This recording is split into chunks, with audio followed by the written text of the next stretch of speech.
С таких важных слов начинает свое выступление заместитель начальника управления по делам религии при главе Ингушетии Ахмед Сагов. Он отметил, что во многом поступки человека зависят от его воспитания.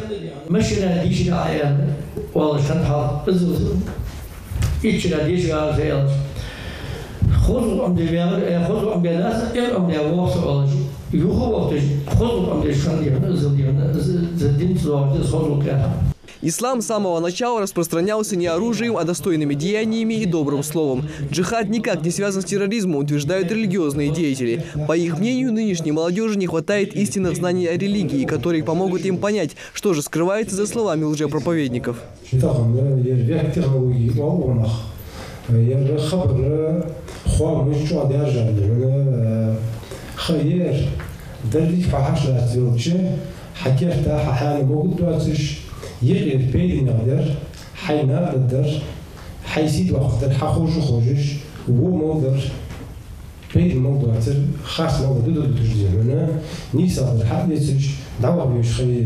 Почему для многих молодых людей слова незнакомцев из интернета зачастую становятся важнее здравого смысла? Студенты Назрановского колледжа не впервые задаются этим вопросом и совершенно не понимают своих сверстников, которые ведутся на лжепроповеди экстремистов и попадаются в их пропагандистские сети. Это самое плохое, что есть на свете, что убивает наше общество. Мне очень нравится, что такие мероприятия проводятся. Я рада. Хотелось бы почаще таких мероприятий. Мы очень много узнали сегодня. Дала нахваберы за муляр хады ши заялчы суны дикахетр. Ханялч далса ашчалады дала с шиха естежу шихакач. В самом колледже также не забывают о духовно-нравственном воспитании молодежи. С учащимися часто проводят профилактические беседы и уроки на эту тематику.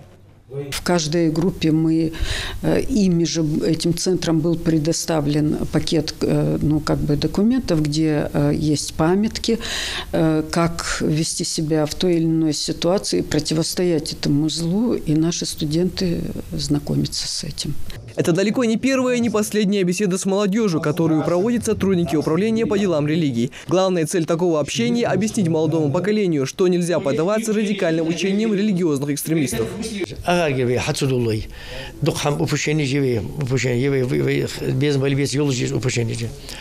В любом случае, хотя бы плачевное положение. Эксперты полагают, молодежь в силу своего возраста наиболее уязвима и привлекательна для идеологов радикальных течений. И, конечно, именно молодые люди, самые активные пользователи интернета, лучшее оружие в руках вербовщиков. Но благодаря таким встречам и поучительным разговорам с нынешней молодежью удастся добиться максимального результата в борьбе с терроризмом. Микаил Тангиев, Марбек Межоев, Новости 24.